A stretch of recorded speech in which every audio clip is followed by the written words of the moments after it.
દાવો કરવામાં આવે છે કે આ ડિજિટલ ઇન્ડિયા છે, ડિજિટલ ગુજરાત છે, પણ આ ડિજિટલ ગુજરાતમાં સર્વર વારંવાર ઠપ થતા રહે છે। પાક નુકસાનીનું ફોર્મ ભરવાનું હોય તો સર્વર ડાઉન છે, ખેડૂતોને બીજું કોઈ કામ કરવાનું હોય, આધાર માટે જવાનું હોય તો સર્વર ડાઉન છે। અને હવે તો દક્ષિણ ગુજરાતની મોટામાં મોટી હોસ્પિટલ સુરતની સ્મીમેર હોસ્પિટલમાં પણ સર્વર ડાઉન થયું, દર્દીઓના ટોકન ન નીકળી શક્યા અને દર્દીઓના સગાવાલાઓએ હોબાળો મચાવ્યો હતો। દર્દીઓ અટવાઈ પડ્યા હતા। તાત્કાલિક સારવારની જરૂર હોય અને જો ટોકન ન નીકળે તો એવા દર્દીઓ ક્યાં જાય, એમના સગાવાલા એમને લઈને ક્યાં જાય? કારણ કે આ સુરતની સ્મીમેર હોસ્પિટલ સરકારી હોસ્પિટલ છે અને અહીંયા મધ્યમ વર્ગીય લોકો, ગરીબ લોકો ઇલાજ માટે આવતા હોય છે, જે જાજો ખર્ચ નથી કરી શકતા। જિંદગીના બે છેડા એ માંડ ભેગા કરી શકે છે, એટલા માટે એ સરકારના આશરે સરકારી હોસ્પિટલમાં આવે છે। પણ જો અહીંયા પણ સર્વર ઠપ થતા રહેતા હોય તો જવું ક્યાં, કરવું તો કરવું શું? થોડીવાર માટે તો દર્દીના સગાઓના જીવ તાળવે ચોંટી ગયા હતા। લોકોનું કહેવું છે કે અહીંયા વારંવાર આવું થાય છે, હોસ્પિટલ તંત્ર કોઈ જવાબ આપતું નથી, કોઈ નિરાકરણ પણ આવતું નથી।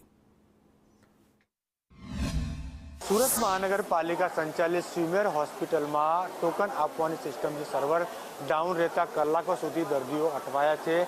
સીધા દ્રશ્યો જોઈ શકો છો, અહીં જે છે દર્દીઓ જે છે તે લાઇનમાં ઊભા રહેલા જોવા મળે છે। લાંબી લાઇનમાં મોટી સંખ્યામાં જે છે દર્દીઓ જોવાઈ રહ્યા છે।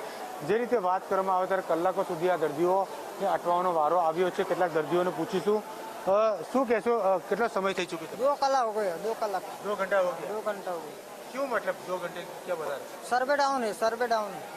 अच्छा, यहाँ कुछ पूछने गए थे आप? हाँ, पूछने गया हूँ, कितना बार गया हूँ तो सर्वे डाउन बता रहा है। बोलता सर्वे, हाँ मेरा एक लड़का का पैर टूटा है, उधर खड़ा करके रखा हूँ, मैं पंचर वाला हूँ, तो क्या करूँ? सर्वे डाउन है, इसके लिए पर्ची नहीं कट रही है। બિલકુલથી જે સારવાર માટે આવનાર છે દર્દી છે તેમનો પગ તૂટ્યો છે, પરંતુ સંબંધીઓ અહીં અટવાયા છે, રોષે પણ ભરાય છે।